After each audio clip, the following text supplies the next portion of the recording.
the Yankees over the weekend. The Astros are at Citi Field taking on the Mets. Tonight, they've hit 3 home runs. They are just doing dirty things to the Mets. 9-0. The Astros with the lead. Kyle Tucker, 3-run home run. Yordan Alvarez, 2-run shot. Yuli Gurriel, he's got a home run. Astros getting 4 in the first, 1 in the fourth, 4 in the fifth. 9-0 is your score. They're in the top of the 5th inning. As for the Yankees, trying to go to 55-20 on the season. They have a 2-0 home lead over the Oakland A's. Atlanta leading in Philadelphia 3-1. Matt Olson has got a home run. Bryce Harper for the Phillies. We know he's out, going to be out indefinitely. In fact, going to have surgery tomorrow on his broken left thumb, the one that he got smacked by Blake Snell in his 97-mile-an-hour fastball over the weekend. Manager Rod Thompson for the Philadelphia Phillies says they just hope that Bryce Harper can return at some point this season. Boston is trailing in Toronto 4-2. They're in the top of the 6th inning. Tampa Bay's got a 1-0 lead over Milwaukee. Back half of a day-night doubleheader. Minnesota leading in Cleveland 5-0. Marlins 3-1 over the Cardinals. They're in the bottom of the 4th. Right now, the Reds and the Cubs scoreless there through 3. Dodgers and Rockies all tied up at 1. They've played 1 full inning. And Texas leading in Kansas City 4-0. Russell Westbrook opting into his contract. ESPN's Tim McMahon reports Jalen Brunson likely headed to the Knicks. 4-year, $100 million deal when free agency opens. Serena Williams bounced in the opening round of Wimbledon today. First on-court action competitively in a full year. All the drama that was circulating around this team last year. Their team in all sports has more pressure on them than the Brooklyn Nets.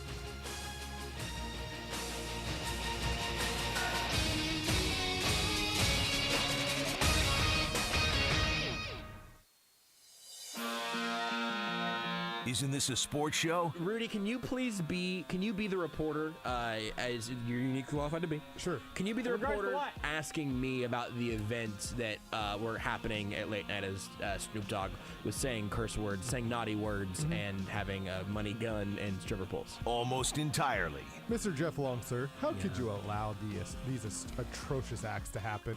This is Almost Entirely Sports with Joshua Brisco. Atrocious. I'm going to need you to atrocious acts. What atrocious acts are you referring to? The children were scarred. Sir. In what regard?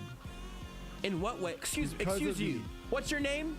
What's your name? My name is Joshua Brisco with an E. Take the show with you by listening on the Sports Radio 810 mobile app at 810WHB.com or by searching for Almost Entirely Sports wherever you get your podcasts. I want your boss's business card. I'm going to make a phone call. I'm Jeff Bleepin' Long. I'm the athletic director at the University of Kansas. You will not question my judgment. You will do no such thing. You know where you're going to have to go? Miles away from here. You're going to have miles to go. On ESPN Plus, I'm Jeff Long. This is Almost Entirely Sports on Sports Radio 810 WHB. It was just such a slow day in American news today that, I mean, who's to say what the starting topics would be around the country right now, you know? I mean, we've got baseball still happening, some other stuff that's not in the sports realm, some other stuff that's not in the sports realm, and some other stuff that's not in the sports realm. There was the other stuff that is in the sports realm, but we won't find out more about that till maybe tomorrow. Yeah, that's true. Yeah, the sports thing that's in the sports realm, but also in the non-sports realm. That one's Deshaun Watson. That one I'm comfortable naming because he's a sports figure. But, you know, we got existential for a little while last night. You know, we might get more existential today. Who's to say? Sometimes I think that this show is well equipped to talk about where sports and culture collide, or sometimes just where culture's at. I think, you know, that's something that I've always really felt good about being able to do on this show. That's something I'm proud to be a part of. Almost Entirely Sports. It's almost entirely. But also, sometimes a sports headline catches your eye. And that turn of phrase is about to be hilarious. You just don't know it yet. Sometimes a sports headline catches your eye and is accompanied by one of what I'm arguing is going to be one of the coldest sports photos of all time. And we would have talked about this yesterday, but I saw this tweet. It was tweeted out by our friends over at Conduct Detrimental. You've got Dan Wallach and Daniel Lust over there, both of them. Love the Dans. Big Dan fans over here. We're just a couple of Dan fans. And over at Conduct Detrimental last night is when I saw them post this story. There's a headline, there's a photo, there's a little more to the text itself. But I think the only way we can truly begin tonight's show correctly is by reading the internet. And now, Josh reads the internet. I'm going to even make you an offer, Rudy Salazar. Ooh. If this headline doesn't get you, I'll let you pause the segment while you go look. I just retweeted the picture. If you haven't seen it yet, I just retweeted it. You can go look at the picture. And if the picture doesn't get you, we can just go to something else. That's how confident I am in this. Here's the headline. French hurdler wins national title with one good eye after warm-up assault. What percentage are you in right now, Rudy? How much do I have to sell you on this story in this moment, just with the headline, before you see the picture? I am pretty in. Go It's ahead a and go. Good headline. Go ahead and go make a little trip over to twitter.com/JB Brisco. You could also, again, support our friends over at Conduct Detrimental. They're at Con Detrimental, but I just quote tweeted it just now, right before the show, so you could see this. I love it. The photo here is of a hurdler who appears to have something resembling, just like some gauze over one of his eyes, held in place by a Adidas headband at a 45-degree angle. He has turned a headband and a paper towel into an eye patch before going on to win this thing. Here's the actual story from conduct@detrimental.com. A French hurdler claimed a sensational national title despite the use of just one eye after he was violently attacked 20 minutes before the race and forced to compete wearing bandages across his face. Wilfried Hapio was prepared. Wilfried, F-R-I-E-D. It's French. I don't know if he's French. Wilfried Hapio was preparing for the 400 meters hurdles final at the French Championships in Cannes on Saturday night when he was assaulted on the warm-up track. Hapio received several punches to the face before his coach Oliver Valles was able to haul the attacker away. The reason for the attack and the identity of the attacker are unknown, but the person who was arrested by police and the French Athletics Federation later filed an official complaint. Big Nike fan. It is such a good sports photo that if I was this hurdler, I would go on a trip to delete every other photo of myself from the internet. So this is the only thing that comes up when you search my name. What did you find, Rudy? Do you see the TV? No. I did not know this, but they showed the Buck O'Neil seat tonight. Oh. Brooke Petro. Oh, no kidding. All of a sudden, I looked over on my computer. I was like, I see Soren sitting next to his daughter. What? I didn't know that at all. Will they talk about that on the show at some point today? Probably. Were we just not listening enough? She just got back from Los Angeles. She's competed, yearly in the National Braille championship, reading championship, and she's won it. I think. Yeah. She's a Braille dynasty. It's the Brooke Petro competition. That's right. She just wins it every year. This is her competition. Everybody else is just there. Oh yeah, I'm looking up right now. Again. Yeah, and so I assume this is because they just had that last week, I believe. So I'm sure that's what this is for. Looking at Soren, looking at his phone. This is like to destroy your story, but it's that's just all okay. of a sudden it was like, whoa. No, that's fun. I know these people. I'm happy to have that detour. Also, we can stop reading the internet. I did finish the story. That literally I was done perfectly with this hurdle story. So I'm happy to see Soren soaking in some baseball. I knew he was going to the game tonight, but I didn't know this was why.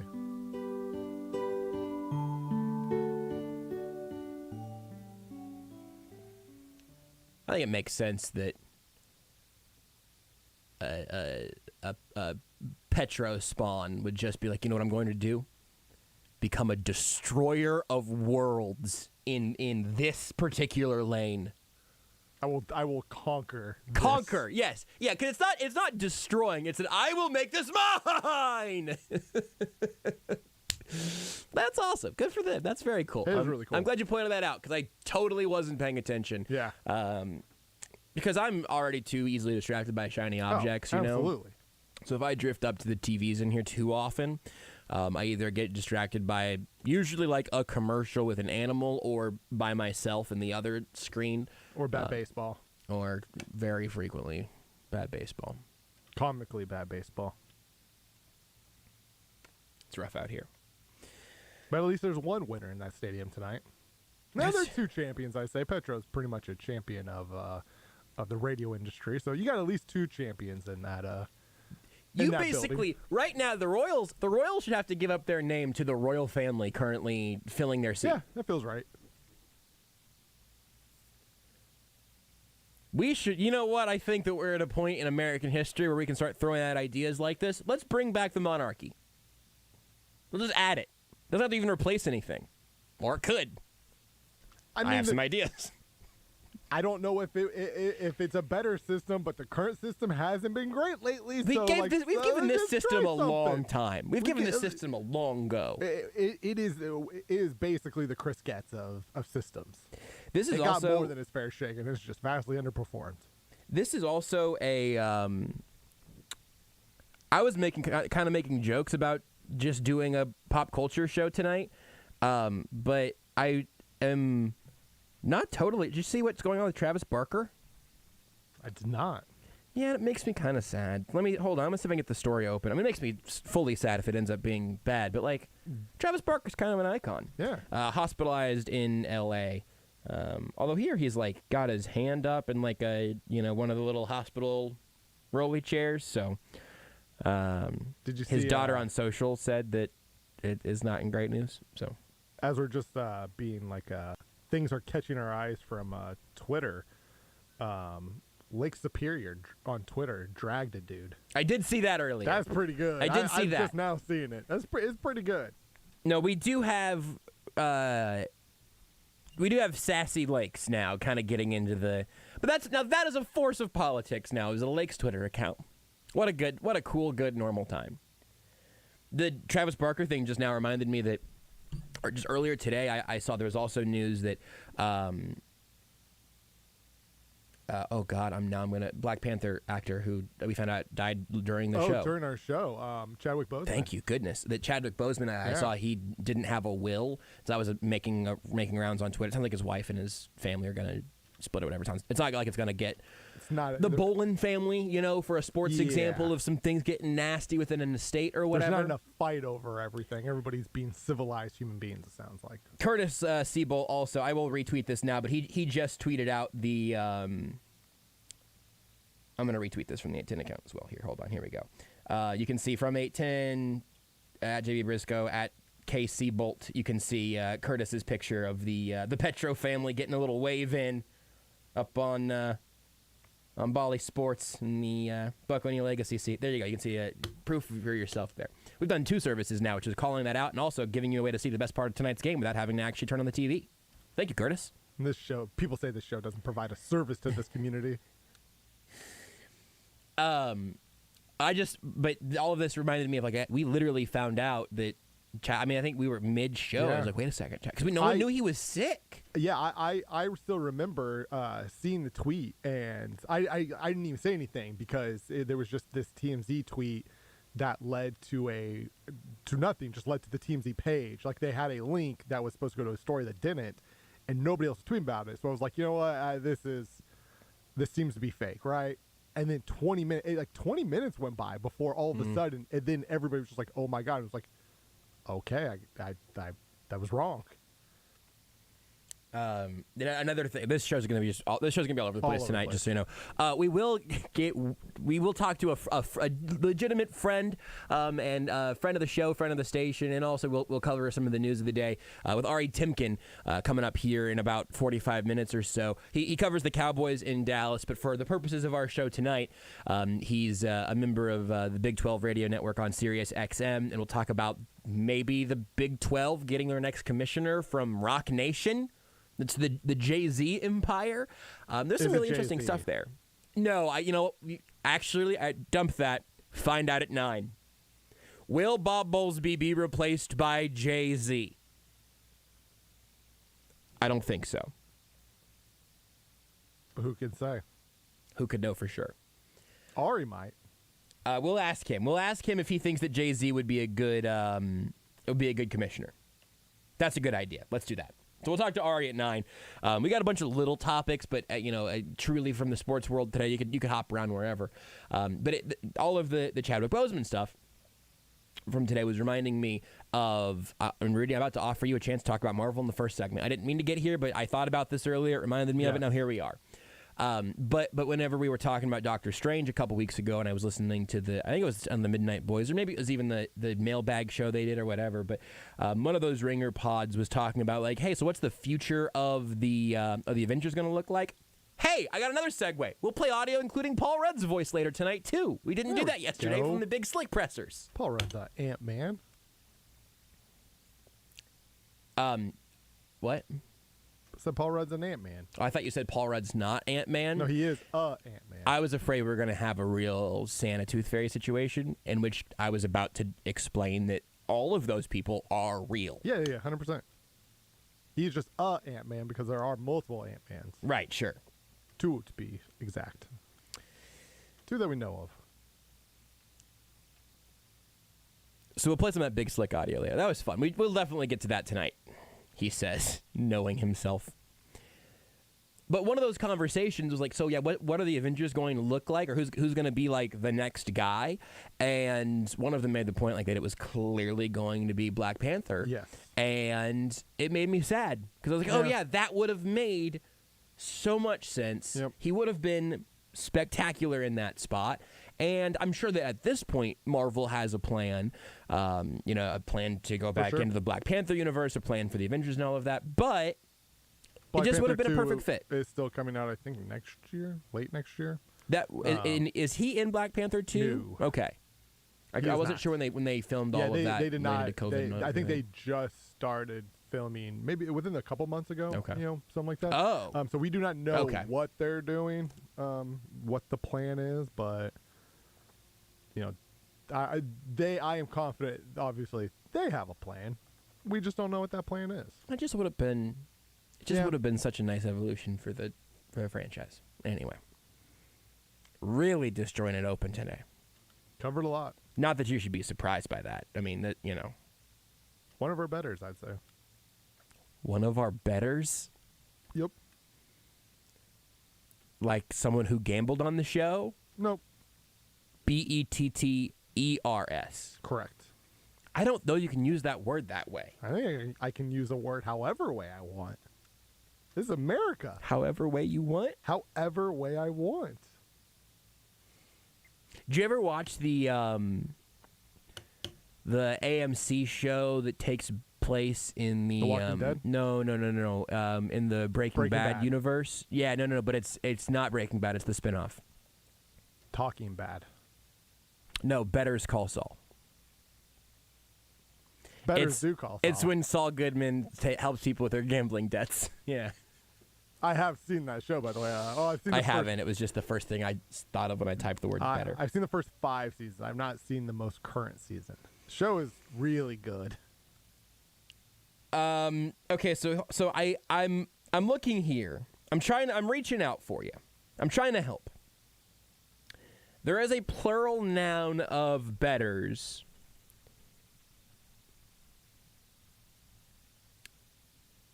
Dated humorous, I'm not one to speak ill of my betters. Yeah, your betters half. It does say dated on it. And the third person present verb is betters. Bettering his previous time by 10 minutes. Perhaps you could say he has bettered. Third person present is a tough tense to get into, but I think as a plural noun, saying that this segment has been one of our betters might actually work. I've come full circle here in about 2 minutes. I think we should start making this a thing. Yeah. This is the year is 2022. We can make up our own words, however we want to use them. The podcast title for this hour might just be Trying to Be Betters. The Betters Hour. Build back betters. Human Torch says on Twitch, does anybody want to do a 44 to 47 mile bike ride with him tomorrow at 6:30 a.m.? I have betters things to do. Sorry, Human Torch. I can think of many better things to do at 6 a.m. Sleeping is a much better thing to do. At 6 a.m.? By the time you said 6 or 6:30 or whatever, I already had my joke lined up, so I stopped listening, which goes back to our conversation last night about our internal monologues and how we can be betters about not, trampling over each other with that. If you're Vinny Pasquantino's father and your name is Dennis, you got to go by Denny, right? Yeah. You got to be Denny. You got to be Denny. You got to be Vinny's dad, Denny. It's Vinny and Denny. That's a Denny huge, and Vinny. huge misbranding opportunity for Mr. Pasquantino. Maybe he goes by Denny, but Lower third says Dennis. It's the first thing that Bally Sports has ever messed up. It's not fair because the people who actually do the work for the production crew, they're good. It's the people at the top that run the company. That's a good distinction to but make. Still, my betters joke stands. I just think that there's a better way that he could be nicknaming himself. Maybe if he was Denny Pasquantino, he would have gotten a hit in his first at bat, Might have. Who's to say? I know he didn't. He's 0 for 1 with Dennis Pasquantino As his father. If we could get him to change his name. You got Joe Goldberg's number, right? Yeah. Can you call him right now? I might really might have his number. I'm pretty sure I do. There's a decent chance I do. One of us probably has his number. Let's call him while he's working. I have Joe Montana's number. Maybe I can just text him. Hey, Joel, quick question.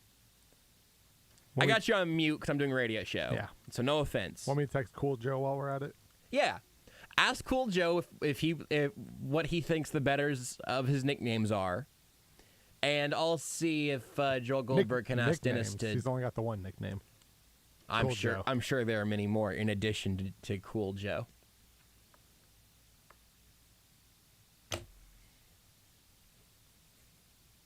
Pyro says 6 a.m. is his bedtime.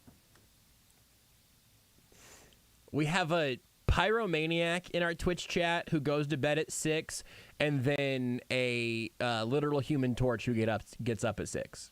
The AES fire-based username folks never truly sleep, We've always got fiery eyes on this show's feeds. Have you seen the new Top Gun yet? I haven't seen Maverick. Man. I need to. I was talking about it with Les today because Les Norman hasn't seen it yet either, but he's going tonight to finally watch it. So. I bet Les Norman made an absolute meal out of some aviators. He told me he was still could. 14 or 17 when the first movie came out. So it is literally right in his heyday, right? Of leather jacket. There has to be a picture of him. This movie is so cool. Yeah. And now the next one's out. We were talking about how often is it that a sequel, even for a movie that has obviously there was a big gap between the first and the second movie, and I think that probably helps make the second movie better because there's enough time to go by. You kind of forget some of it, but it's not often that the sequels of these type of movies are so just beloved. Right? Yeah, never. It is pretty rare. I don't know if there's an example of there being that large of a gap in the timing to even come up with a good comparison. The only one I can think of, and it wasn't this long, but I have one. Anchorman went a decade in between movies. I never saw Anchorman 2. And Anchorman 2 is just not that. It's okay. Fine. It's fine. I didn't think it was as bad, I think, as the average person thought it. But it wasn't good. It wasn't as funny as the first one. And so, and again, that wasn't, the 30-year gap or the 25-year gap, whatever it was, between Top Gun 1 and 2. Yeah. But there was still a significant gap between 1 and 2 for Anchorman. This is not nearly as long of a gap. Which everybody said would help make the movie good. Yeah. Because the comedies, especially, the sequels are rarely ever as good. Everyone was like, oh, well, the gap, we'll help it out. It didn't really. Not nearly as long a gap, but just whenever you think of a sequel outperforming the movie before it. The best one that I can think of, and I say this as a legitimate fan of the first one, but technically The Dark Knight is a sequel. It is movie 2 of 3 in the Christopher Nolan Batman verse. So that one's interesting. But I think that's a pretty good way to build a trilogy. Yeah, and that one, I mean, the difference between that movie and the first movie, and really even the third movie, and no, I love Christian Bale as Batman. It was because of why don't you go ahead? Are you going to share your revelation? Mind blank on the new Thor: Love and Thunder. No. Joker. Oh my Heath goodness. Ledger. Heath Ledger. Wow, I just drew my blank. Heath Ledger. That's okay. The reason I being blanked that on. I think the movie was the reason why The Dark Knight was so good. Heath Ledger. I think Christian Bale does a phenomenal job for sure. Heath Ledger just does this truly just maybe the best performance in a superhero movie ever. Yes. Just like an individual role. I would say it's that or Jared Leto's Joker. I mean, they're 1A, 1B. I get them confused sometimes. You know what? I would say it probably rolls. I think I have a very clear top 3. And if you really pushed me, I might be able to rank them. But right now, I don't think I could. I think my top 3 have to be Heath Ledger's Joker, Jared Leto's Joker, Jared Leto's Morbius. It's Morbin time. I don't think I've told you this. So when I went to New Jersey, I had a roughly 4.5 hours in the air. Did you watch Morbius? I watched the Zack Snyder cut. Oh my God! I have not watched. I knew nothing heading into the Zack Snyder cut because I haven't seen really any of the DC movies that they released before that. Yeah. But this was my first time actually seeing Jared Leto's Joker. You never saw Suicide Squad? Because I haven't seen. How did you pronounce his last name? Jared Leto? Leto? Yeah, I would say Leto, but Leto? you can say Leto. I think that's Leto, nice. Leto. Supreme Court Justice Jared Leto.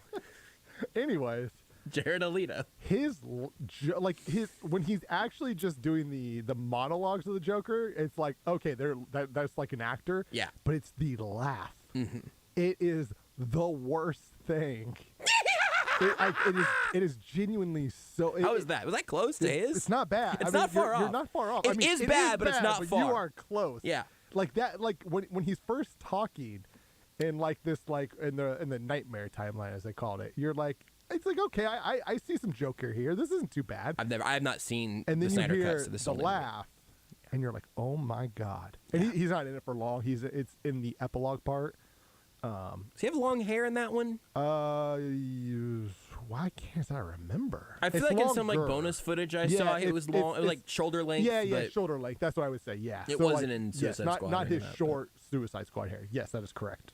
I really wanted that to be good. Any of it. Any of those. Any part of it. I wanted any of those to be good. Did you see James Gunn's version? No. Because I would assume that of James Gunn's version of the Suicide Squad. I guess not really the version, the sequel technically or remake. Oh yeah, with Pete Davidson and no.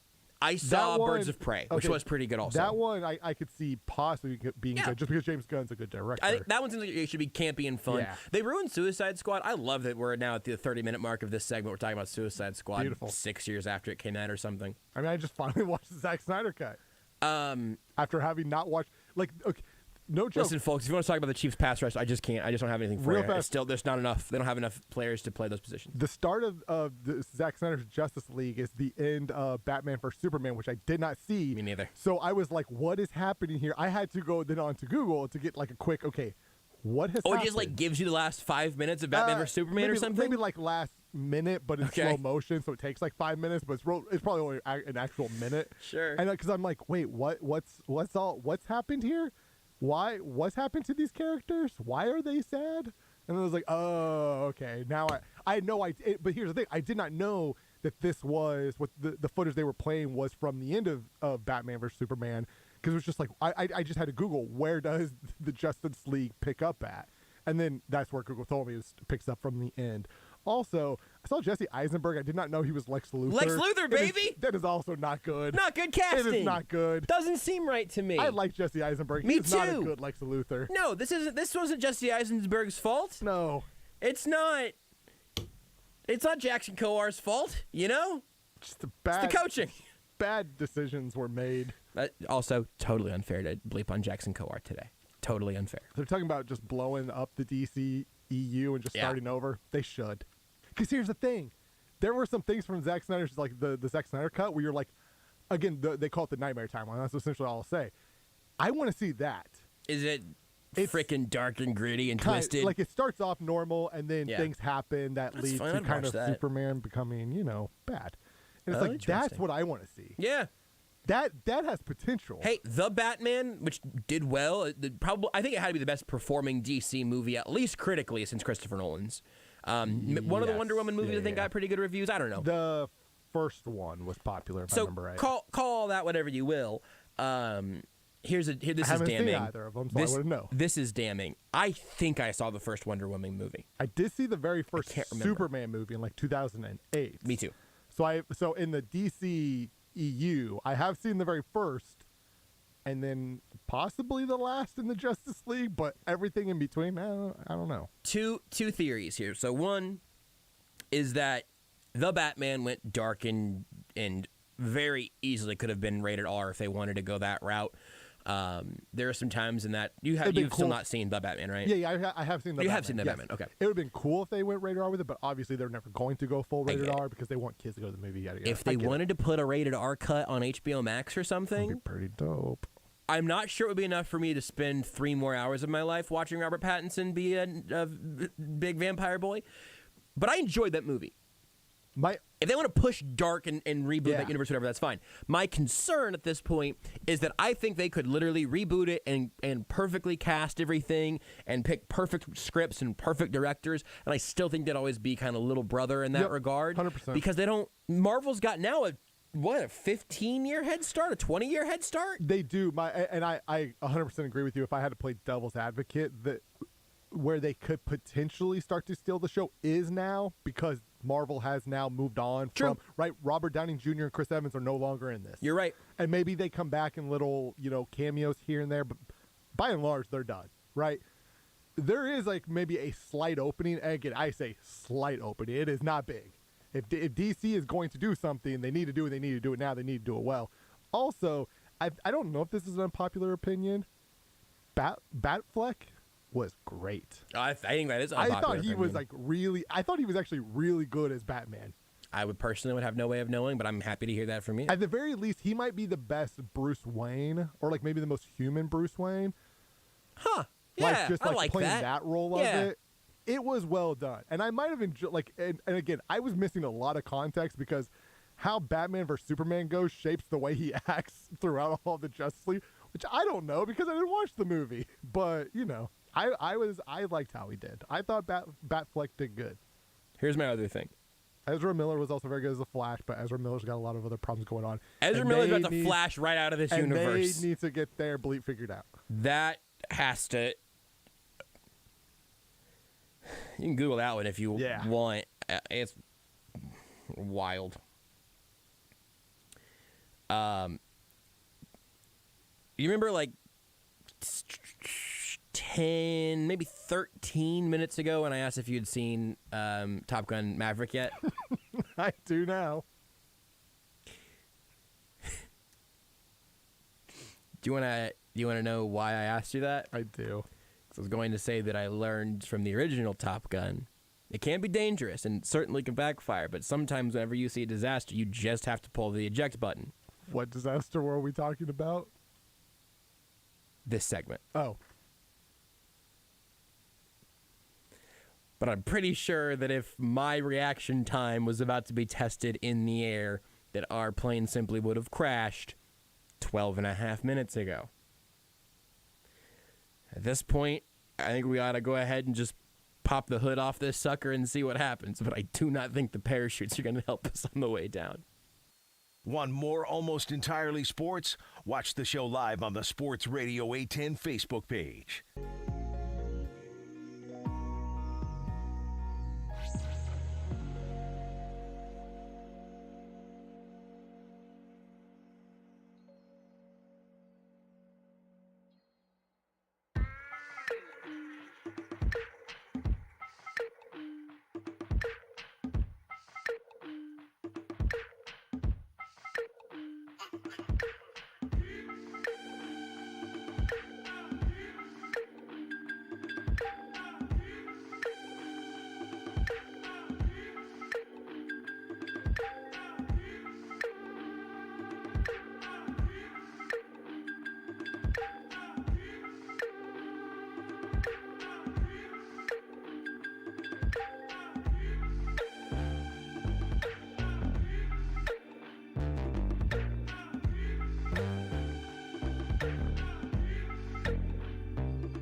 You're listening to Almost Entirely Sports. In the first 26 minutes of this show, everything went wrong on the production side.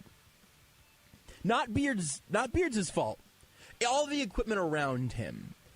He was captaining a ship with just like beach ball size holes in the The hull. ship was A, on fire, B, getting invaded by pirates, C, had the Kraken trying to bring it down around it, and D, it also just got hit by lightning. E, it was also on a mountain. With Joshua Brisco. F, it was running Windows XP. I mean, you're not wrong. I'm not wrong. There are F reasons that the first 26 minutes of this show is a hellscape. On Sports Radio 810 WHB. You know, there's a whole variety of ways that we could have tried to find this segue. I'm just going to tell you, look, as this continues here, a Tuesday night late in June, that's when you get your variety show from Almost Entirely Sports. If you don't enjoy it, give us 5 minutes. We'll be on to a different topic that you won't enjoy. In this case, maybe we can win you back, though, because we just ran out of time last night to play some of the audio from the Big Slick press conference. Obviously, now it's year 13 of the annual event benefiting Children's Mercy Hospital, emceed, hosted by Rob Riggle, Paul Rudd. Jason Sudeikis couldn't be here this year because he's out there filming the last season of Ted Lasso. And then David Koechner and Eric Stonestreet. Did you say last season of Ted Lasso? I did. I guess I missed that news. Also, it kind of feels right. I don't know where 3 else. seasons feels like enough. Yeah. I get it. You don't need to go 7 or 8 on every show. I loved I'd watch season it, 1. I liked season 2 a lot. I feel like people didn't all love season 2. I think that was It ended a little I weird. didn't like how it ended. Yeah. Even I was like, I don't know if I love how they did some of these characters at the end. There were a couple weird storylines, but all in all, There were. I thought season 2 still had a lot of the same, like, foundation, like purity. Yes, I guess you could say, absolutely. of season 1, right? Yes, and some more depth. Yes. I think season 2 was very good. I think season 3 will be very good. I also think that if they're going to say we're going to put a bow on it, they'll put a bow on it. I don't know that it is officially the final season. There was a thing, though, a couple of weeks ago that it was most likely going to be the last season. So Sudeikis couldn't be back in Kansas City for Big Slick this year. Also, Rudy, I'm going to ask you a question that I would have embarrassingly gotten wrong until Rob Riggle explained it. Do you know what a Big Slick is? Where that phrase comes from? It's been in Kansas City for a dozen years, and I learned this on Friday. When you take, like, a lot of hair product and you slick your hair back? This started Was I as close? this. I mean, you just have to wait and find out. I'm going to tell you the answer. No, I don't want it to. I gotta make sure I verify this. Yep, here we go. Wait, I thought it was only. Okay, here we go. I have now gotten 2 options. I'll tell you what Riggle said, and I'll tell you what the internet says. This started as like a charity poker game. So they called it Big Slick because that is in Hold'em, Ace King. Oh. Now this on here says of the same suit. It now says it can include any ace and king. I'm pretty sure Riggle said ace king suited, something like that. I did not know that until Friday. So if you've been wondering why is it called Big Slick, now you know. It makes sense that would be something poker related because I do obviously remember that it started off as a poker tournament. I didn't remember that. I by the time that I was only working in media, Big Slick was a big deal. Yeah, I think it was only maybe like 2 years, and then it just. I think it was 2. There's just like a complicated. Like, it just gets a little messy when you're. It's poker. It's charity. It's for kids. There's some like governmental, like I think there's some like laws you just kind of have to like. They just make it a little bit more complicated. They were like, you know what? But now it has grown a bajillion fold. And it's also just so much bigger, than it used to be. But that's where the name comes from.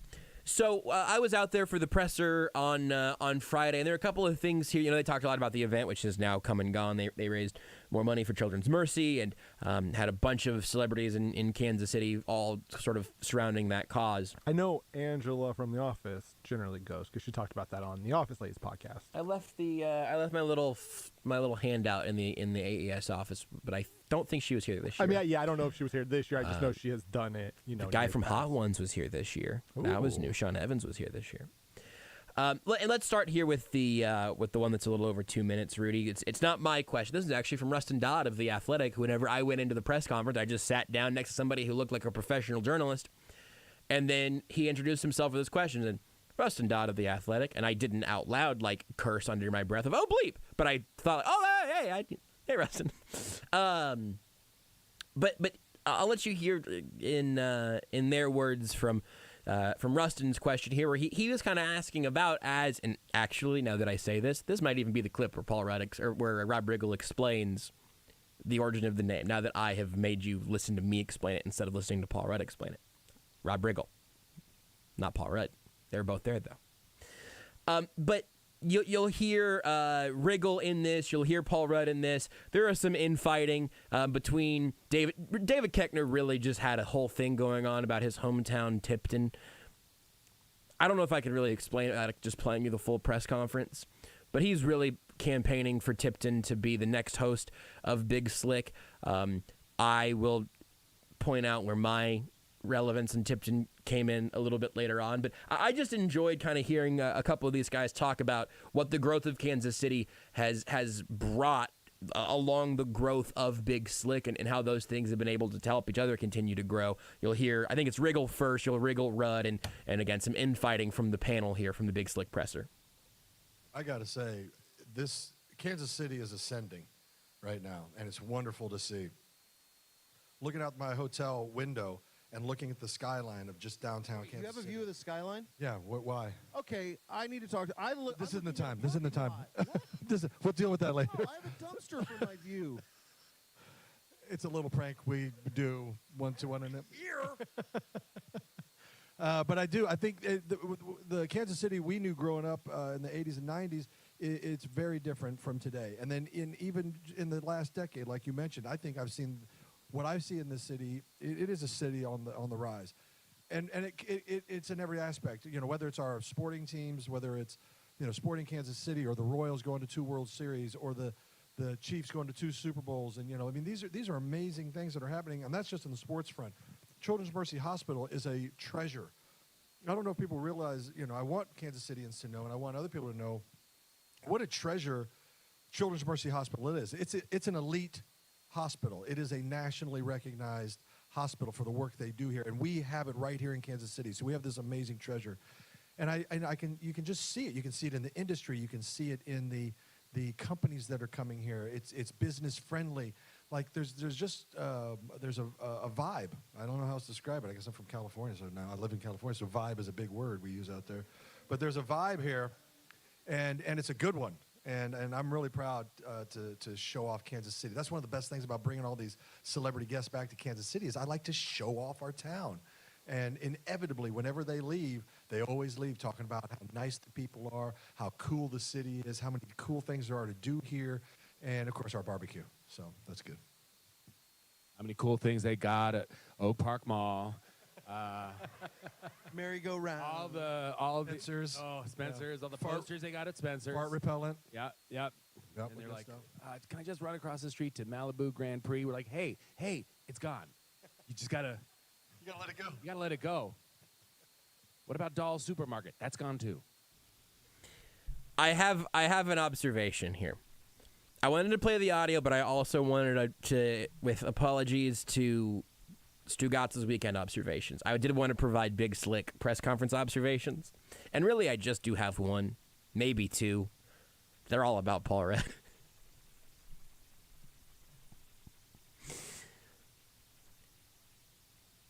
I don't consider myself to be terribly starstruck very often at all. Very enamored by celebrities, generally speaking, which is probably good because sometimes I end up talking to them for this job, and if I'm drooling out the side of my mouth, it's probably not the best look. I kind of get it with Paul Rudd now, though. Yeah. I kind of get it. I've stood next to him in the Chiefs locker room before, and it was pretty crazy. I'll give you a second to come up with the adjective you want to use, but I want to get one word to describe him, and I have a word in mind. I have not talked to him individually. I will give you one other detail here momentarily. But if I had to give one word to describe Paul Rudd, I think this has followed him throughout his career, but it also showed up in person. Okay, I'm going to count on 3, 2, 1, and then after 1, we're going to say a word. And we're going to see if we say the same word, okay? Okay. 3, 2, 1. Charming. Holy bleep. I knew it. I did that whole bit because I really thought that Paul Rudd's entire brand is charming. I genuinely can't believe that we both said charming. I literally was planning for it. There's so many adjectives out there. But they're not the right one. They're not the right one because the right word for Paul Rudd is charming. I'm wrong plenty of times. He's just a charming fella. I don't know what to tell you. He is. Like, he is. Just funny, charming, doesn't take himself too seriously as far as I could tell in my, 15 minutes of sitting 10 feet away or whatever it was. I'm not judging him as a person. I don't know him as a person. Sexiest man alive still feels like he also did admit that he's not trying to challenge the throne. I believe Michael B. Jordan has it at the moment. Yeah. It didn't sound like he was going to try to fight him in battle or anything to get it back. Understandable. Yeah, I wouldn't either. Michael B. Jordan's a king. But that was my predominant observation, which is all of the whole crew was like gave great answers and were genuinely happy to be there and to talk about this event and benefit Children's Mercy and everything. But one of my thoughts on the way out was, it's so annoying. I did absolutely get from afar charmed by Paul Rudd. This is probably something that's like easy to say, and maybe I would say it regardless of who the group was. But I feel like we got a pretty good group for like a city, right? I think so. The Keckner, the Riggle, the Paul Rudd, the Jason Sudeikis, like they're all like it feels like a good group of fame. Like every city's got people who went on to be famous. I feel like we got a pretty we have a group of people that I'm happy that we have. Yeah. It seems like a pretty good group. And obviously been making a point now for more than a decade to come do cool things in Kansas City again for good causes. So there's one of the clips from them. Eric Stonestreet took my question on the World Cup coming to Kansas City. So we'll get to that here in a little bit as well. Plus I'll give you a couple more. Brad Pitt's from Missouri. Yeah, why didn't he come back? I think he's Quitter. more closer to St. Louis maybe than KC. You know who's not charming? Brad Pitt. Find one person who's ever said Brad Pitt's charming. He wasn't here. He wasn't in the press room for Big Slick this year. He hasn't won anything with the A's. What's he ever won? How many World Series has he ever won? 0. All right, we'll take a break. Whenever we come back, I'll deliver one more Paul Rudd anecdote. And coming up at 9, we'll make an absolutely breakneck pivot, talk about the Big 12, maybe hiring their next commissioner out of Rock Nation with Ari Temkin of Sirius XM. That's at 9. Another Big Slick observation next. Did you know you can listen to Almost Entirely Sports anywhere, anytime?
You're listening to Almost Entirely Sports. We talk about cocaine on this show a lot.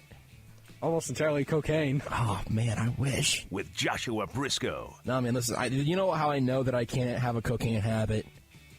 I don't have cocaine money. On Sports Radio 810 WHB.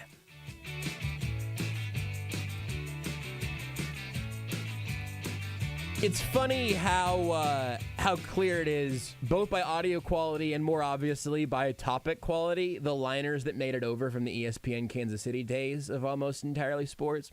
We have talked about hard drugs significantly less over here on this side. Over on the ESPN Kansas City days, it was I felt like a very insular community. Like, we had somebody on the Facebook Live videos who literally tracked how many days in a row we referenced cocaine in some joking fashion. So all the times Beards referenced it in terms of something he needed to go pick up after work, it didn't even qualify. Anyway, I want you to hear the other piece of audio from Big Slick that I wanted to make sure you were able to hear this week, because I asked the panel. You heard last segment, hopefully, or if you missed it, you can go listen to the podcast. It'll be in there. You can hear my my Big Slick and Paul Rudd based observations. But I pivoted from Rustin's question that you heard the answer to just a little bit ago to asking the group about Kansas City landing World Cup games as yet another huge signpost in what this city has done. You'll hear Rob Riggle's voice first, and then Eric Stone Street does most of the talking after that.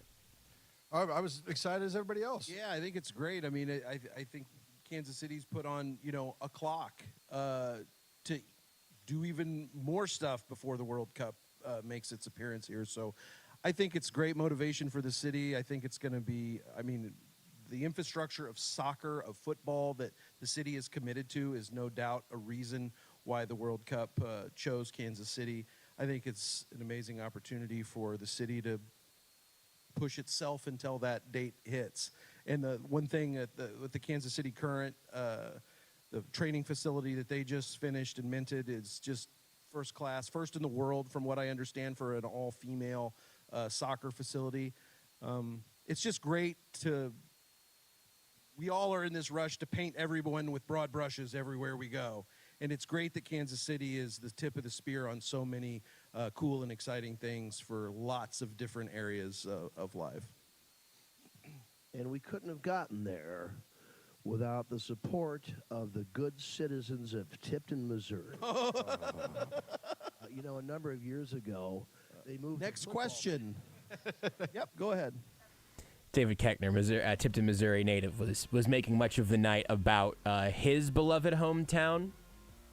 So the phrasing of my question, I said, I don't know if Tipton's getting any World Cup games, but Kansas City is. So they asked him if they'd talk about how excited they were to see that or whatever. Here's the note of the day. This is the good stuff right here. I don't know why my eyes went where they did when I asked the question, but I made that joke about Tipton. But I don't know if Tipton got World Cup games. Do you know what I saw? What'd you see? A wry smile from Paul Rudd. A smirk, perhaps? Not quite an audible chuckle. But maybe on the inside. Didn't feel patronizing, though. Didn't feel like, oh, funny kid. I want to say I made Paul Rudd smile. And I know that I spent several minutes last segment telling you I'm not really like a huge, I touched the hand of this celebrity thing. But I made Paul Rudd smile, damn it! What is that worth to me? Everything! You are listening to Almost Entirely Sports with Joshua Brisco on Sports Radio 810 WHB. Save big on every.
On the bigs, starting New York City. In fact, we'll go to Queens first. Houston Astros back after a 2-2 split over a 4-game weekend series against the Yanks. Astros are at Citi Field taking on the Mets. They got started early. Kyle Tucker, 3-run home run during a 4-run top of the first inning. Astros have hit 3 home runs in the game, the last coming from Yuli Gurriel, at which point Mets manager Buck Showalter made it to the mound to remove the pitcher before Gurriel even hit home plate. They're headed to the bottom of the 8th inning right now. It is a 9-0 Astros lead over the New York Mets. In Toronto, the Red Sox have come back from down 4-1. They lead the Blue Jays 5-4. Rob Refschneider's got a 2-run home run in this one. Yankees have a 2-0 lead over the A's. New York trying to get win number 55 of the season. They have gone to the top of the 9th inning. Atlanta, after blowing a 3-1 lead in Philly, has now gone back in front, 4-3. Elsewhere, the Brewers have a 5-1 lead over the Rays. They're at the bottom of the 8th inning at Tropicana Field. Marlins and Cardinals. St. Louis is up 5-3. Marlins once led this game 3-0. Reds have a 2-0 lead over the Cubs. Rangers on top of the Royals 7-1. Rockies leading the Dodgers 5-2. They're in the 4th inning at Coors. ESPN's Adrian Wojnarowski reporting the Knicks trading Nerlens Noel and Alex Burks to the Pistons. They're trying to unload cap space. Tim McMahon reporting the Knicks are considered the favorites to sign Jalen Brunson when he becomes a free agent on Thursday. 4 years, $100 million. Is that definitive for you? It's without question. You take Dak easily over Joe Burrow. I didn't say easily. I'm just saying I've seen this movie.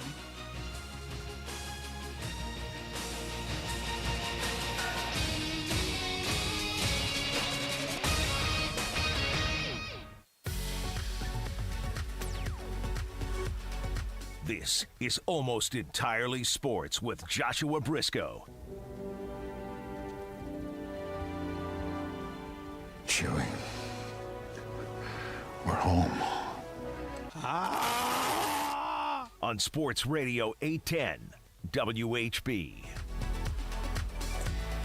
I can't think of a better way to kick off a conversation about the Big 12, perhaps a little bit about Big 12 football in particular than that. I will explain that momentarily, but I want to know if Ari knows where that came from. It might have been how we've introduced him in the past. I'm not totally sure. Our current guest right now, though, is our dear friend Ari Temkin. You can hear him covering the Cowboys in Dallas across 105.3 The Fan. That's not the main topic of conversation for us today, though. You can also hear him on Sirius XM's College Big 12 Radio. That's channel 375. And there's a lot to talk about kind of around the Big 12 right now. Not just the realignment, but the new commissioner, perhaps coming from Rock Nation, is very exciting. There's just a lot going on right now. But Ari, first, I have to ask, do you know what the sound in that liner was? I didn't really hear much of anything, which is my excuse for saying no. That's okay. Do you still have it open over there, Rudy? Can we just isolate just the noise of the end? You hear Han Solo saying, "Chewie, we're home," and then a really peaceful, normal noise here that sounds like this. I'm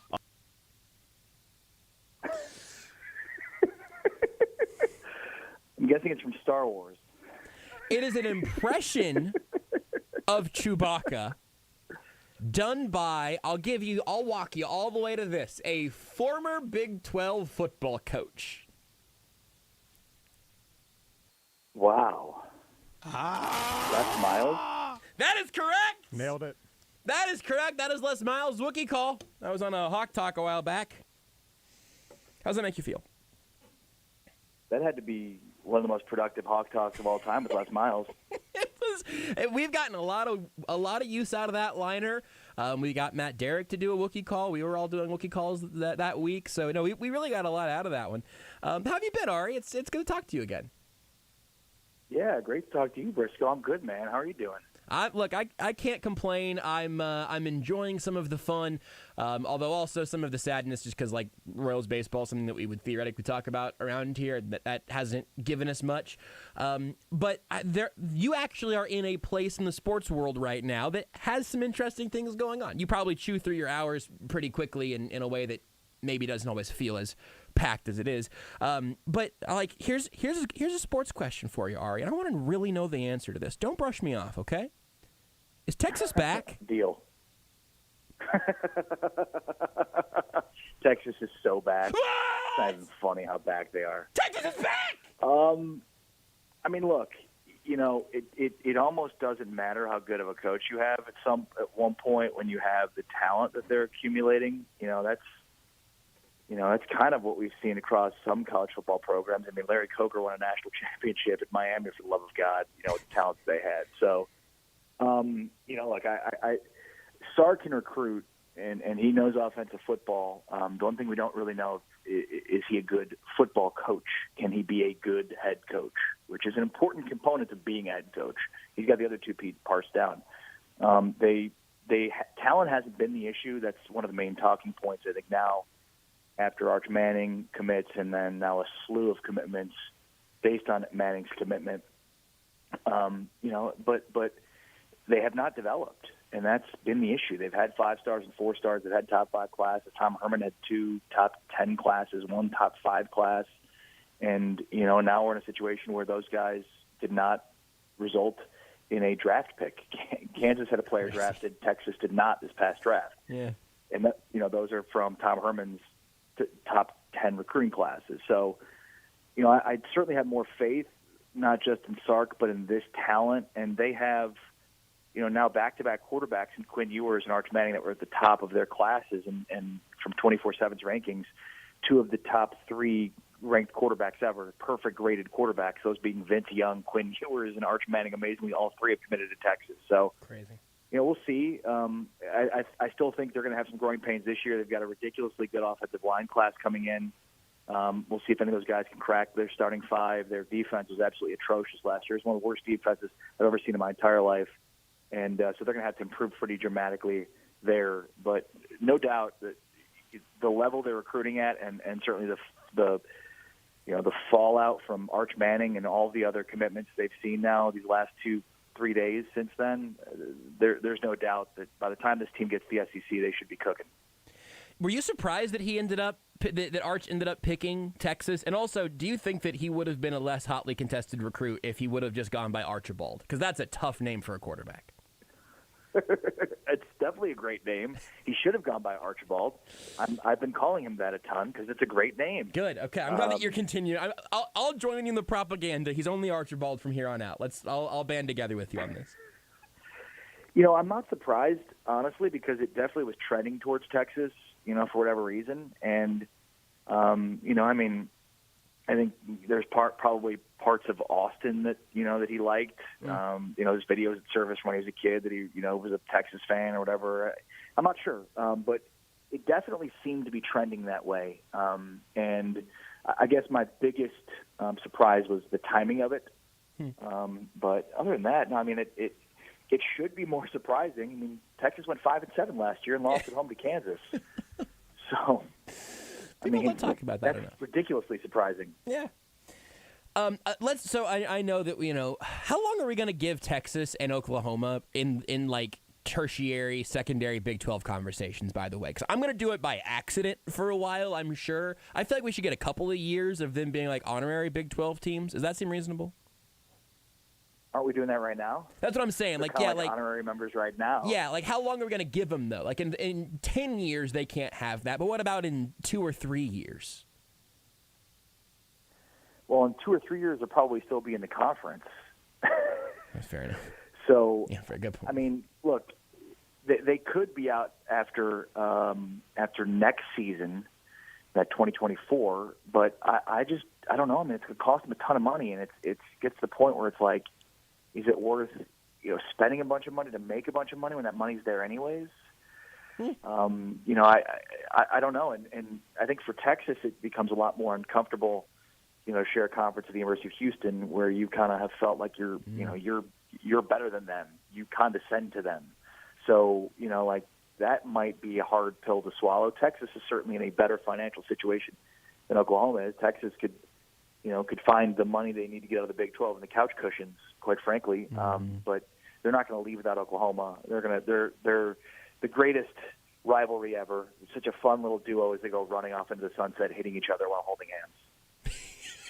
That's beautiful. That's a beautiful word picture you've painted. It's hard for me to honestly. It's hard for me to take that rivalry seriously from now on. And Texas and Oklahoma fans get mad at me for saying that, but it's the truth. Like you are running off in the sunset, holding hands with each other. Yeah. Like, you need each other. It's adorable, and you're no longer rivals. You cannot do that. I could never see ever Kansas and Missouri doing that. Ever. Not a million years.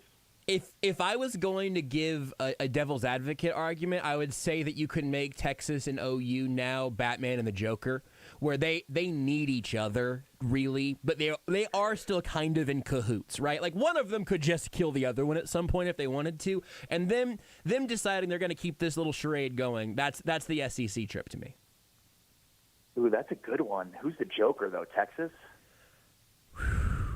That's a good one. I think Texas is Two-Face, though. Well, hold Batman on. doesn't need Two-Face. Hold on. No, that's a good call. Okay, you know what? Maybe Missouri got to be Two-Face. You know, they made that jump. Or maybe Colorado is Poison Ivy. I don't know. I'm not sure. That's a great call. Nebraska, Colorado. I don't know any of this, but I do know Colorado is definitely Poison Ivy. Kansas is Batman. That we know for sure. Okay, good. Well, I'm glad we have this. We'll flesh this bit out for a while, and we at some point need to figure out how long Texas and OU get dual citizenship, because at some point I feel like that's got to be revoked. But right now they've got it.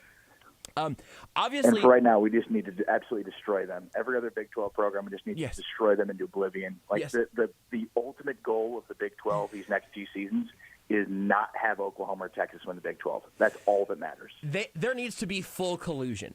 Like, just whatever, if there's anything that one team could offer to the other, maybe we have to all figure out if there's going to be one Big 12 football just group of ringers. You say, hey, look, we're just going to give you you want our best pass rusher? He's now your third best pass rusher because he's playing for the Big 12 Cowhawks. I don't know why I picked the Cowboys and Jayhawks. That feels like an unlikely powerhouse, but I like the phrase Cowhawks, so I went with it. Well, to beat Texas, you just send out KU's actual football team. That's Rudy. And to beat Oklahoma, you send K-State. That's a good point. It's just the state of Kansas. J-Boy was actually my nickname throughout high school, also, so I would support that team as well for sure. I know that this is going to leave a lot to navigate here throughout the future of the Big 12, and Rudy and I ended up, we talked about this before the show, we had almost the exact same response to the idea that right now a deal is reportedly being finalized with Brett Yormark, the COO of Rock Nation, which is Jay-Z's Rock Nation. We had the same reaction of, well, this is incredibly un-Big 12 of them, but I kind of like it. I mean, obviously, the landscape of college sports is tremendously different than it was obviously 10 years ago, obviously 5 years ago, really a year ago or 18 months ago, whatever the NIL kind of cutoff would be. So this to me seems like the Big 12 thinking creatively. I don't know this dude from, if he walked into the studio right now, I would imagine he would smell like money, but other than that, I wouldn't have no way of knowing who he was. But I don't know if it's going to work, but I admire the creativity of it. I imagine you have a better feel of kind of what they're looking at right now. So what did you think when this news came out and where the Big 12 might go now? Yeah, I mean, first, funny story about knowing what commissioners look like. Mm-hmm. Do you have any idea what Greg Sankey looks like? Boy, I really should. I certainly, I recognize his name, but if he walked in here right now, I feel like he looks like, I'm really trying to place it exactly, but I can't. If he walked in, I wouldn't know. It's perfect. This is perfect setup, okay? So as you probably know, Josh, as a Kansas graduate, I went to the Final Four this year in New Orleans. I believe Kansas won the championship this year. Rudy, can you check that? It was a lot that? of fun. Rudy, Google that and see real quick. I don't believe there was an NCAA tournament this last year, weirdly enough. That's too bad. My team definitely did not lose to St. Peter's. In the national championship game, I'm walking around the stadium actually at halftime and trying to figure out what I can do to help Kansas play better. I did figure that out, by the way. You did it. And I see Greg Sankey standing there, okay? This is arguably the most powerful man in college sports. Yeah. No, it's not arguable. He is the most powerful. And nobody knew who he was. Nobody had any idea who he was. So he's just standing there completely incognito. And I'm like amazed. I can't believe it. And here I am, like a drunk college football reporter, commentator, whatever, wearing head to toe in Kansas gear. And so I walk over to him. I'm like, "This is pretty cool. Nobody's bothering you except for me." Did you say that to him? Yes, absolutely. Great line. It was like because it's exactly what you're saying. These are, and look, maybe once Brett Yormark takes over the Big 12, you will know what he looks like. But Greg Sankey is the most powerful man in college sports, and most people don't know what he looks like. I wouldn't if I didn't work for ESPNU and college and Big 12 radio and college sports radio on Sirius XM. I probably wouldn't. So it is kind of funny, and that was like still my favorite Final Four story was, drunkenly talking to Greg Sankey at the national title game when no one had any idea who he was. And so everybody was just leaving him alone. He was just standing there by himself looking at his phone. It was amazing. You got to be a real human for a few hours. But that is great. In terms of Yormark, this is a monumental move for the Big 12. We were wondering if, they're going to go, are they going to go with that traditional college administrator routes, the former a deputy commissioner or whatever it is at a different conference.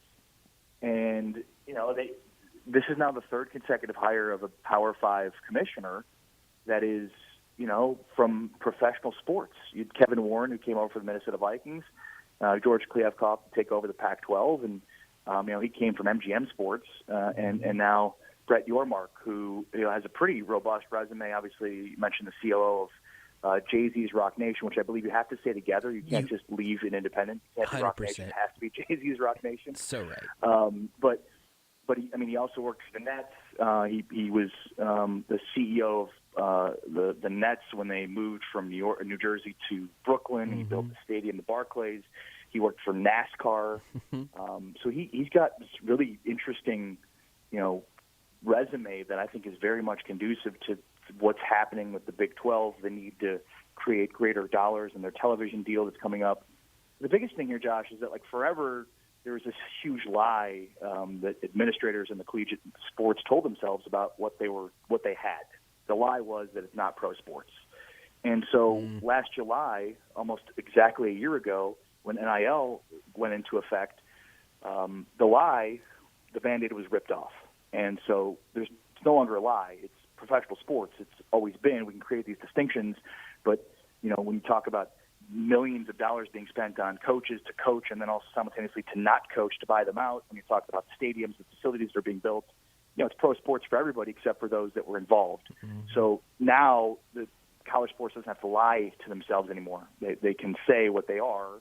And that's why every one of these leagues commissioners, as they turn them over, they're turning away from traditional college hires and going in the professional route because that's what they are.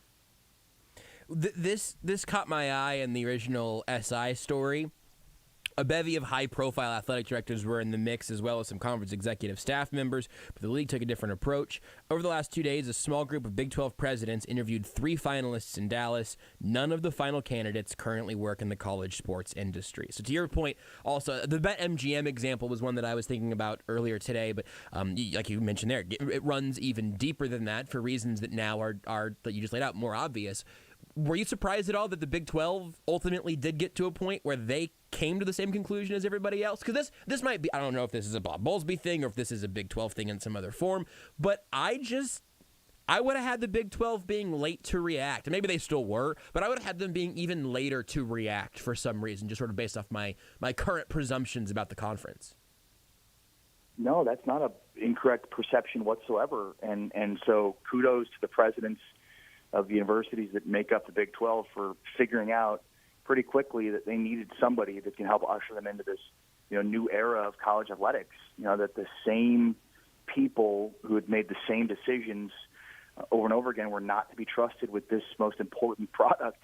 It's really interesting right now, Josh. You see this huge divide amongst universities across the country. Some are completely embracing NIL. They're allowing their athletes to use the marks of the university to do different things. They're completely, they have, college courses set up for NIL. They have all these programs set up for NIL. And then there's the universities that are not allowing them to use marks, that are putting all these different roadblocks in the way. And I think the latter, some of them, I think, believe that the old way is eventually coming back because it was like that for over 100 years. And that's what the presidents of the Big 12 universities are saying with this move. We know the old way is not coming back, and so we are not going to stand pat and hire another administrator that's already been through what's happened in college athletics over the last 100 years and didn't evolve quick enough to do the same thing with us. Look, there are great administrators. I'm not trying to knock them at all because there are amazing administrators across college athletics and universities and whatnot that have done amazing work for a long period of time. But, there's this great book I read called Range by David Epstein at Sports Illustrated, and it's basically about, the world is not a world of specialization. It's about general thought. Josh, you're for me, a guy that, is the epitome of this. You know sports, but you are not just all knowledgeable about sports. You know all about all different kinds of things. That's what this is about. That's what industries are about. It's about bringing people in with new ideas, with outside the box thoughts that are not just part of the same group chorus of folks that have been through. That's what the book Range is about. It's about bringing different skill sets to the table from outside of a specific genre or industry and infusing those new ideas into that industry, because too often you get so lumped into a bubble and you think the same way and there's groupthink, and this introduces new ideas and new equations that people hadn't even thought about that were inside the college athletics bubble. I'm going to go ahead and go over and hop open this Audible, my Audible app where I got a couple credits remaining. It does appear that book is in audiobook form, so that sounds straight up my alley. And flattery will get you everywhere. So if you can weave in a compliment to me somewhere within all of that, I mean, I'll buy anything. I'll buy a car if you can make me feel good about it. Yeah, I just think that's so interesting as this evolution of the sport. Whenever you talk about like the holdouts though, or the schools that have like been kind of balking at that, is that you say that it's schools that you think are betting on it eventually going back to the old way, or at least closer to that? Is that do you get the feeling that those are teams who are saying, or schools, I guess, who are saying, we don't want the headache because it's not going to be worth it for very long. Or we don't want the NCAA sniffing around our program because we're not going to be able to get this toothpaste back in the tube. Or is there some other fear or hesitance underneath all of that other than just, we'll wait it out? Well, I think you hit on two of them for sure. I think there is certainly some fear of the NCAA. There's fear of negative perception. It's kind of interesting how in the media – NIL deals are being reported as negative, and you've got, Jimbo Fisher out there, starting a war, but it's all over stuff that's legal. Like, I don't even understand what we're arguing and complaining about. If you did, in fact, have people that paid players to do a quid pro quo for your university, and you're Texas A&M, and that's what you did, which is what happened, that's fine. But yet there is this total negative perception of it, which is just weird. It's like this old world and new world collided. And even though it's all okay and fine, as long as there's a quid pro quo, which there is, then everything's hunky-dory. It's fine. But yet people complain about it. And then Jimbo Fisher gets upset about it, saying this is not recorded. Sure it is. But there's nothing wrong with that. This is perfectly legal and perfectly okay. I mean, I think you had a way of doing things for 100 years, and it's been upended overnight, and there's confusion. There's every law, every state has a different law. So, like, you also have, like, think about it from an administrator's perspective. You're used to getting X amount of dollars from corporate sponsors, and you need those dollars. But what happens now when you think those corporate sponsors may end up going and paying the athletes instead of paying you? So now you're worried about protecting what you had because you need to make budgets. You need to have a larger compliance department, but you don't have any of the revenue to justify a larger compliance department. You also need a new compliance department because what the compliance department had been doing, it's no longer needing to do. So, I mean, and by the way, I'm of the belief that you're not going to lose any corporate sponsors. In fact, you're probably going to end up getting more because the entry point for sponsorship of a student athlete is a lot less than the entry point for sponsorship of a university. Yes. So maybe you get somebody in at a lower cost, and they see the ROI, and so they keep spending and to the point where they become a corporate sponsor. But that's beside the point. You have all of these things, the things you mentioned, absolutely. You have all the other potential pitfalls of it. And so it's confusing for administrators, especially because it's been one way for 100 years. You mentioned something in there that I have not been able to frame as concisely as you did, which is along the lines of, what are we even arguing about anymore? Because I have found myself running into that, specifically last week when K-State football K-State football players announced that they're starting the Manhattan NIL Club, where up to 1,000 fans can purchase a membership, and then the goal there is to share all of the proceeds equally among every player who wants to participate in that program. That's like the mission statement and all of that, and we'll see what the range of it all is and how much money there ends up being, and et cetera, et cetera. But I saw that, and I was like, oh, That is an answer to a straw man question from the last 50 years of college football, where you say, "Oh, how are you going to pay the quarterbacks and the third string offensive lineman the same?" Well, here in this instance, yeah, or at least a settled baseline. If you are the recruit who just committed to Miami and got a huge big bag to go there, and maybe he would have gone there for who knows, right? Who knows what his logic was? But he got a big bag of money and he's going to Miami, and we know that for sure. But maybe you see these big individual deals as well. But when I look around, I keep finding the same result, which is something that it was the result I was seeing 2, 3, 4, 5 years ago as well. Which and please genuinely correct me if I'm wrong here. But as I look around, I keep seeing the only people who are losing anything in this whole situation being the people who have enjoyed controlling unpaid college athletes for the last 100 years. Without a doubt. Well, and I mean, without a doubt, Josh. I mean, first of all, I feel like K-State missed a really good opportunity for the Manhattan Project, but that's neither here nor there. No, hold on. That is actually here. That is what it should have been. We should acknowledge that. Thank you for saying that.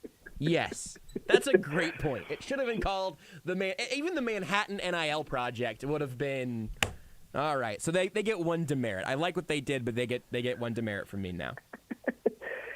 But I mean, there are genuine issues within the scope of the NIL world. Mm-hmm. You do have kids that are being taken advantage of. You have, how would you like to negotiate with an 18 or 19-year-olds, right? I mean, you've got contracts with no end dates. You've got a lot of bad actors. Mm-hmm.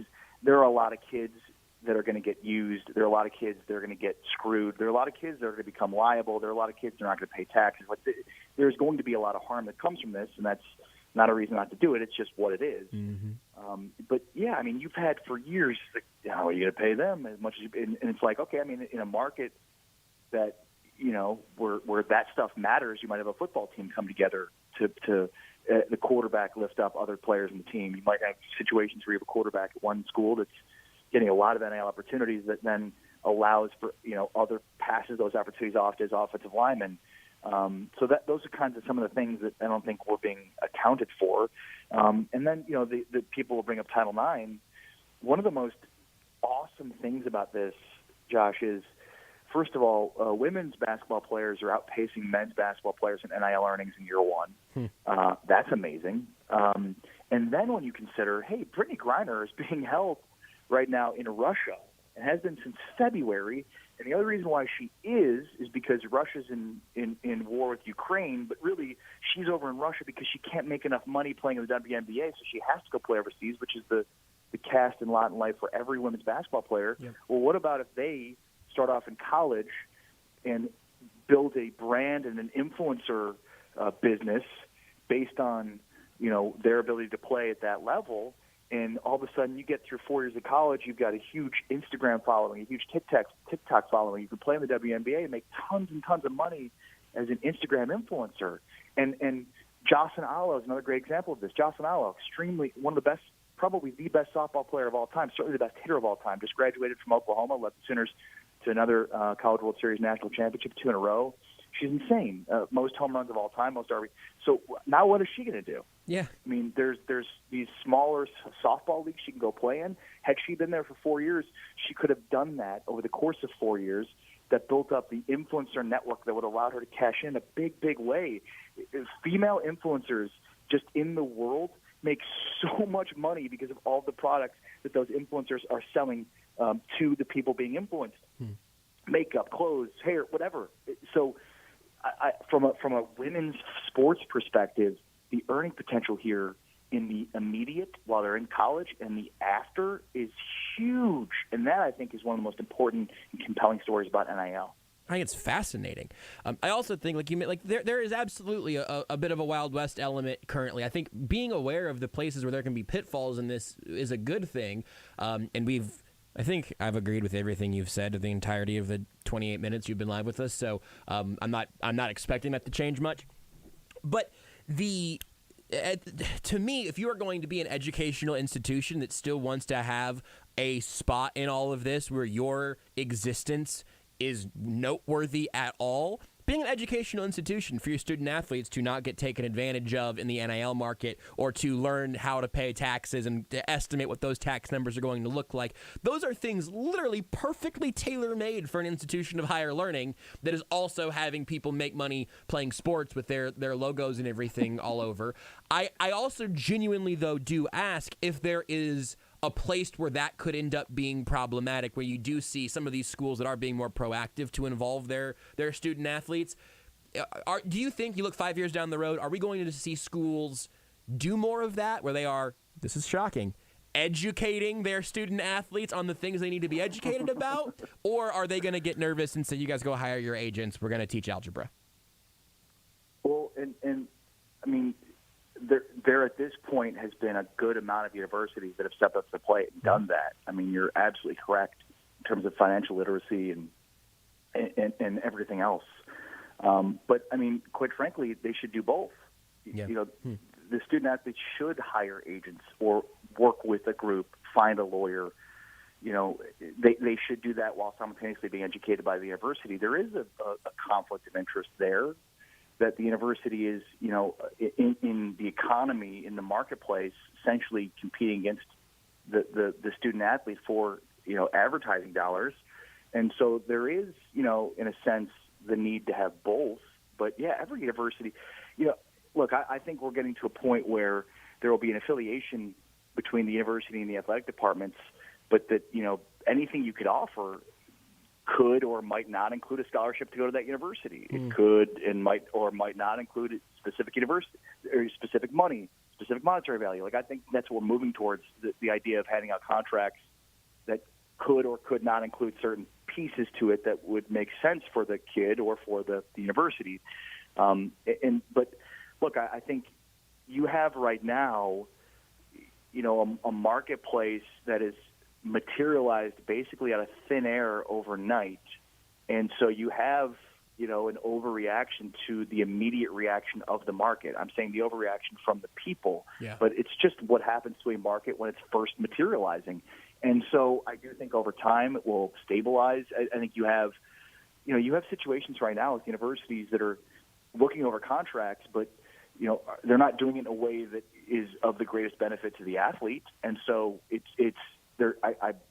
I'm not sure of every university. I'm not sure what's going on in every place, but certainly I've seen instances of, hey, this university is signing off on bad contracts. So what happens if a kid graduates, realizes it's a bad contract, and sues that university? Well, with the state-funded university, there's only an amount of money that they can sue for. If it's a private university, it's a different story altogether. But, yeah, I mean, you have all these big companies that have jumped in there, and they're all, you know, talking about compliance and legal, but are they really looking through these contracts? I mean, again, I've seen and heard of, you know, a kid being offered an advertising deal, and they agree to the terms of the deal, and then the contract is sent over, and they're actually switching agencies. So, and these are for kids that can afford, have the means, you know, to have really good lawyers, really good agents, and yet that still is something that's slipping through. And so, you know, you have influencer and some of these other, you know, big companies that have sprouted up, Josh, that are, you know, basically houses for these contracts. But that doesn't mean that the contracts are good or the contracts are, you know, not completely skewed in one direction, which isn't illegal, but some of them are. And so then what happens 5-10 years from now, some of these kids look at, you know, have somebody that looks at them and says, these are bad contracts. Are they suing the company? Are they suing the university? That's, I think, what over time will cause a lot of this to be buttoned up in a greater way. Ari, you're the best. I appreciate you making some time for us tonight. I feel like you made a lot of people a lot smarter than they expected to get by listening to Almost Entirely Sports tonight. And I think we have verified that Texas is back. We'll figure out the dual citizenship thing once we get there. But Archibald Temkin, thank you so much for joining us tonight.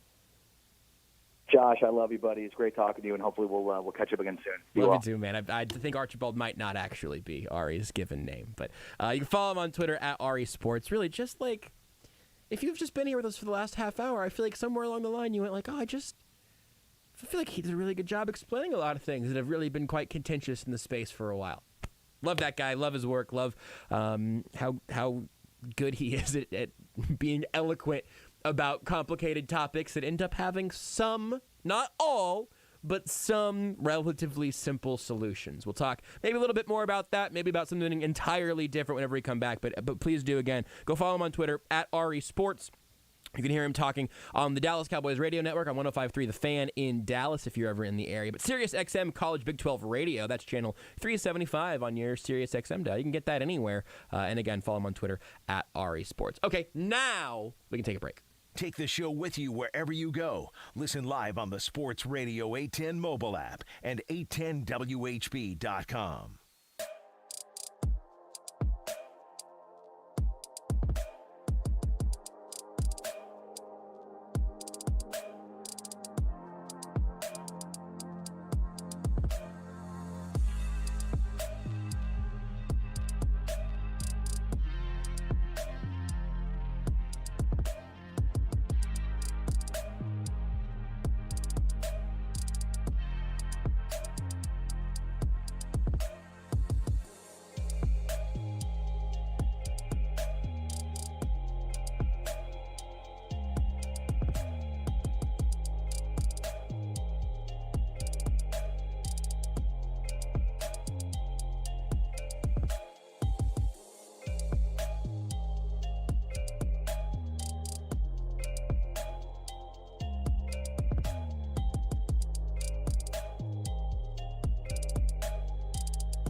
This is Almost Entirely Sports with Joshua Brisco. Oh, no. His measurables. On Sports Radio 810 WHB. Thanks again to Ari Temkin, who I just think is the best. Go follow him for more of your Big 12 coverage, and you can suffer through some Cowboys stuff here and there. I actually even enjoy Ari's Cowboys coverage in a very genuine way because he's he just has fun with all of it. He's just a good person to follow along throughout the sports world. There was a little bit of NBA news that happened a little while back, a little bit before we got to Ari.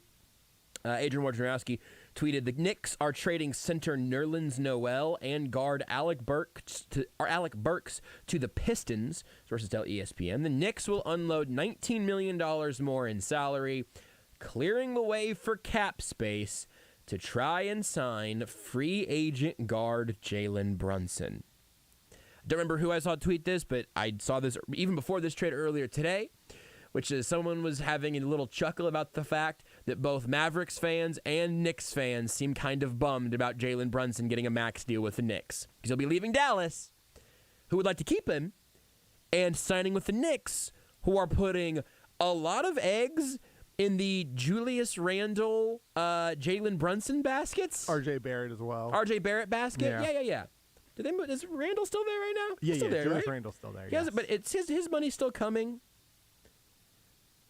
He's still under contract. What is his current deal with them? I was trying to figure out if there's an escalation coming for him shortly. None of this is that important. I don't really want to talk about the Knicks that much.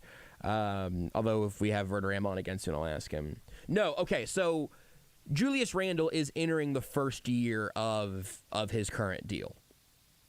So 24, 25, 28 million dollars, and then a $30 million player option each of those next 4 years for Julius Randle. 2020, 2021 most improved player. Kentucky legend, Julius Randle. Money well spent. So that's one part of it. The other thing is the Pistons are out here just getting picks, eating money, probably not in for a sign and trade for DeAndre Ayton at this point. I think they drafted a center highly. I couldn't tell you who it was off the top of my head right now. Obviously, they get Nerlens Noel now, and they don't have as much cap space. So my confusion on what the Suns are going to do continues to only just get more confusing. That's not, that's nothing new. Did you hear the Chet Holmgren kind of like story news thing? No, I saw his interview during the draft, which I thought was awesome for a variety of levels. But. Yeah, so apparently he no-showed the last day of his workout with the Magic. And belief is that he kind of tanked his workout with the Magic because he just did not want to go number 1 overall to Orlando. Which is... Here's the thing that's kind of crazy about this. Orlando is so bad. He had a chance to, one, be the number 1 overall pick, which is, that is a legacy thing. You get to say you're always the number 1 overall pick. You know who was Orlando's first-round pick last year?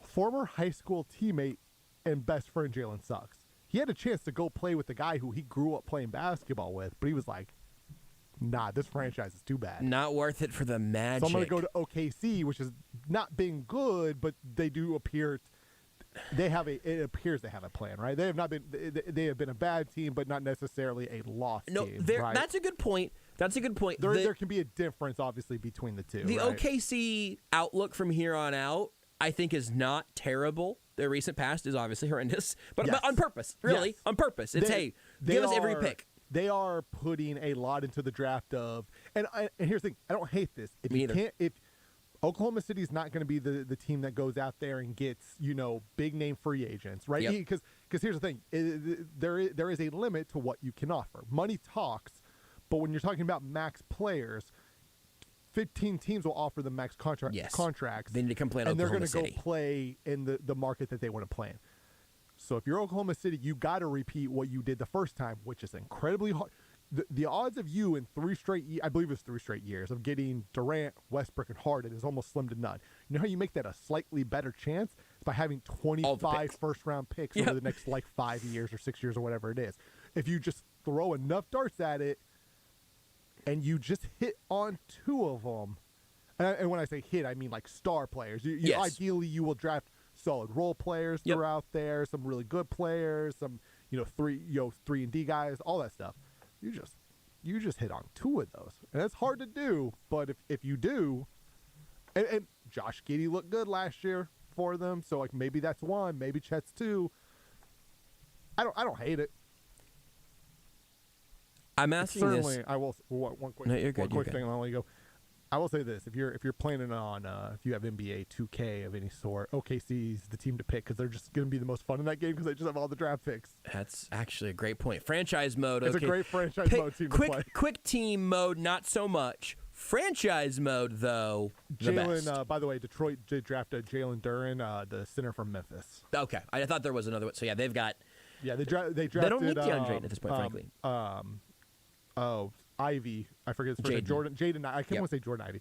Jaden Ivy, I think 4th overall from Purdue, and then they traded up to like 10 roughly or something like that to get Jalen Duren. Pretty good draft for him.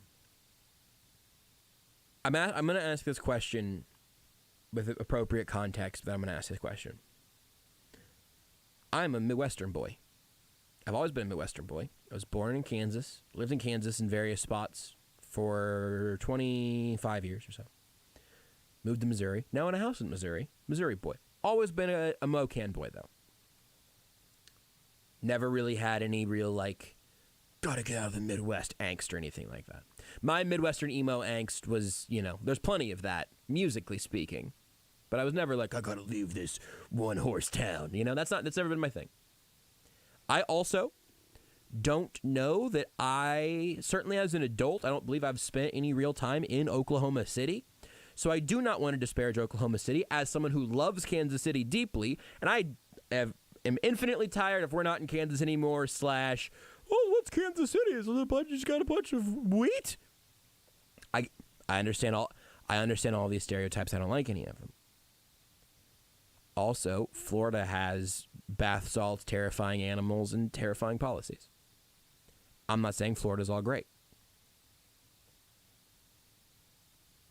But from a quality of life perspective, if your options were Oklahoma City or Orlando, I would at least expect most people to confidently take Orlando there. You got Disney World at least, right? Maybe it's too touristy that way, and maybe I'm underrating Oklahoma City. I'm not sure. I think, and I'm being very careful here because I really don't want Midwestern City crime unless it's Kansas City and St. Louis, in which case I've accepted it. Totally fine. I don't think this is necessarily so much Chet being like, Oklahoma City is the place I want to be at as much as Orlando's just a place I don't. I think in NBA and the basketball circles, reasons, I have no argument against you. I think in NBA circles right now, Orlando is just about as dysfunctional as it seems to get. I think, my guess is if you, if there was a Sacramento would like a word, but I get it. Coast to coast. There's a weird, they're not good, obviously, but there is if you.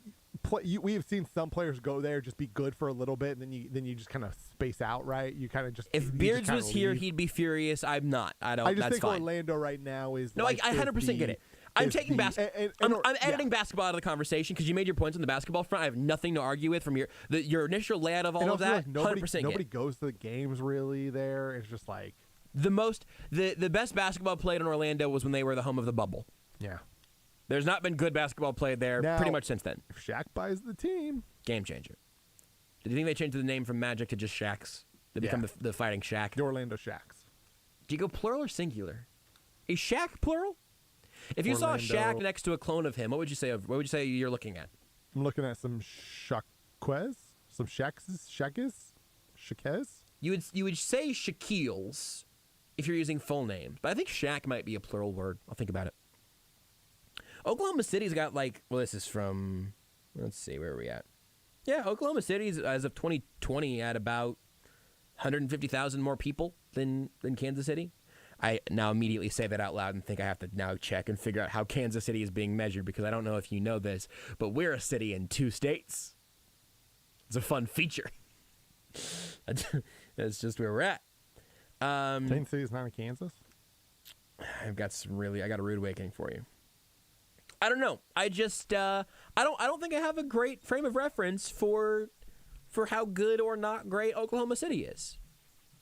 I don't think I hear a lot of complaining about it, and I'm sure that I'm guessing that maybe there's a semi-big city in a Midwestern state vibe there that again I would very much identify with personally. Yeah, and I don't think Chet or even any rookie gets drafted there views OKC as like, this is where I spend the entirety of my career. Here's the one thing that's good about the NBA. I think it's overlooked, where everybody's just like, well, if you draft a good player, they're just going to leave. Generally speaking, they always re-sign once. Part of this is because they get to the league so young, so they are re-signing at 22, knowing, hey, I'm going to get my money now because I can get so much more on a rookie, re-signing on a rookie max contract, and I can still hit free agency again at like 26, 27. Generally speaking, when you draft a great player, even in a small market, you're pretty well got him locked down for 7 to 8 years. Yeah. And then from there, who knows? But 7 to 8 years with a potential star player, you got a chance to win. And if you do win, then maybe you convince them to re-sign again, right? It's not bad. NBA teams, if you get the pick right, they do have a pretty good deal. Partially also because of the structure of contracts and how all of the math gets into all of that. This is kind of interesting. The metro population of Oklahoma City listed at 1.4 million. The population of the KC metro area a little over 2. So maybe you got to just. I don't know what metro is always going to define itself as. I'm not sure. I don't know. I don't want to fight with Oklahoma City at all. It's just one of those things that I wondered and thought it's late enough. There hopefully aren't. Hopefully the mayor of Oklahoma City isn't listening. And if you are, 913-3810810. Call in and tell me why your city is so cool. I guess I don't know. I'm here to build bridges, not to pit Midwestern cities with their state and city's name in the title. But on the other side, it's not called Missouri City, and then it gets really confusing. We're not in Kansas anymore, right? Denver Nuggets social media team. Defend that, Rudy. Defend what they did to Christian Brown. Let's take a break. Want more Almost Entirely Sports? Watch the show live on the Sports Radio 810 Facebook page. If you suffer from joint pain, from arthritis, or an injury, you know the traditional treatments, pain meds and steroids, and then surgery, right?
This is Almost Entirely Sports with Joshua Brisco. Time flies when you're talking about your dad's furry empire that you ruined, and then the long drives back from St. Louis you never fully forgive your friends for. On Sports Radio 810 WHB. Just a couple minutes left in the show, and we're going to have a more baseball-y show the rest of the week because the Royals have a day game tomorrow, then they're off on Thursday, and then we're off on Friday. You get a little bit of Kansas City Current action here on 810 on Friday night. That's exciting. I just enjoy everything they're doing. Oh, and Danny Melniak is their new, I don't want to get her title wrong, head of communications, VP of communications, something in that realm. I'm pretty sure it's executive president of Bugfax. Could be wrong, but she'll always be the executive president of Bugfax to us. I think that's her official title for KC Current. There's other titles with that, but that is just one of the many titles. That's got to be on the business card for her at least, right? So that's on Friday, and I am so excited for Danny. Every press release that's released should have just like a Bugfax somewhere in there. Now I gotta tweet that to her. Now I gotta tweet that after the show because you're 100% right. It would just be so good. Okay, so I'm not gonna type it right now. We're not gonna have enough time. But the gist of it is, hey Danny, Rudy just had a great idea. Every single press release that the Current puts out from now till the end of time, somewhere within it, could be at the end, could be hidden in the middle, somewhere within it should be a bug fact. Any notes? Anything else I need to add? Is that no? I think that's perfect. It'd be so good. I know everybody's said this 1,000 times, and she was on I think Border Patrol. Monday at the Border Patrol, Yes. right? Like first straight out the gate, new job. Who dis? If you're on Twitter at all, you've seen this 100 times over. Just like the actual nicest person that's ever lived, and not in like an annoying way. You know, like how you have annoying nice people. Danny's just the best. So we haven't talked about that on the show. Congratulations, Danny Melniak. Bye, Mom. You're listening to Almost Entirely Sports with Joshua Brisco on Sports Radio 810 WHB.